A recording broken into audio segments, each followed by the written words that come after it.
Hello everyone, welcome back to my channel.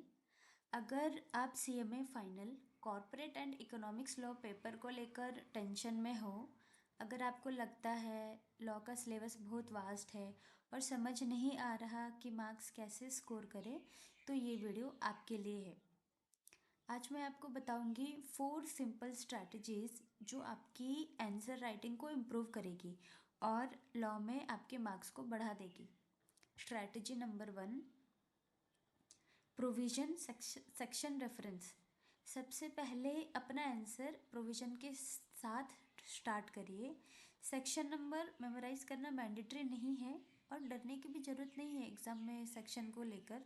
लेकिन एक बात याद रखो, कभी भी गलत सेक्शन मत लिखना।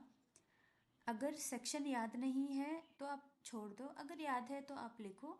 अगर आपको सेक्शन मेमोराइज नहीं हो पा रहा है तो आप ऐसे स्टार्ट कर सकते हो, as per the provision of company act और as per the relevant act. So इससे एग्जामिनर को क्लियर सिग्नल मिलता है कि आपको कॉन्सेप्ट समझ में आता है। सो आपको रटने की ज़रूरत नहीं है और सेक्शन नहीं भी लिखोगे ना तो आपका मार्क्स नहीं कटेंगे, बट ध्यान रहे कि आप गलत सेक्शन मत मेंशन करना। Strategy number 2, headlines and bullet points. कभी भी आंसर को एक लॉन्ग पैराग्राफ में मत लिखो, आप छोटे छोटे पॉइंट्स में लिख सकते हो। बुलेट पॉइंट्स, हेडिंग्स, सब हेडिंग्स और बुलेट पॉइंट्स में सजा के लिख सकते हो। इससे आंसर नीट एंड क्लीन दिखेगा और एग्जामिनर के लिए भी इवेलुएट करना इजी हो जाएगा। Strategy number 3, case study answer format. जब भी केस स्टडी क्वेश्चन आए, हमेशा ये फॉर्मेट फॉलो करना। सबसे पहले fact, then provision, application and final में कंक्लूजन। इस फॉर्मेट से आपका आंसर स्ट्रक्चर्ड और प्रोफेशनल वे में दिखेगा और एग्जामिनर को भी ये काफ़ी पसंद आएगा। Strategy number 4, high scoring areas पर फोकस करें।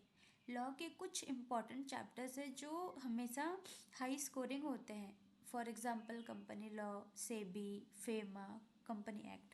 हमने अपने प्रीवियस वीडियो में भी कंपनी कॉरपोरेट अकाउंट के जो भी इम्पोर्टेंट टॉपिक्स हैं एंड इकोनॉमिक्स लॉ के भी, इन दोनों सेक्शन ए सेक्शन बी के इम्पोर्टेंट टॉपिक्स का डिस्कशन किया है। आप हमारे प्रीवियस वीडियो को भी कंसिडर कर सकते हो। इन चैप्टर्स पर ज़्यादा फोकस करो और पास्ट ईयर क्वेश्चंस प्रैक्टिस करो। याद रखिए, लॉ में स्कोर करने के लिए रट्टा नहीं, राइट स्ट्रैटेजी चाहिए। अगर आपको ये वीडियो हेल्पफुल लगा तो लाइक एंड शेयर करो और चैनल को सब्सक्राइब करो। Thank you.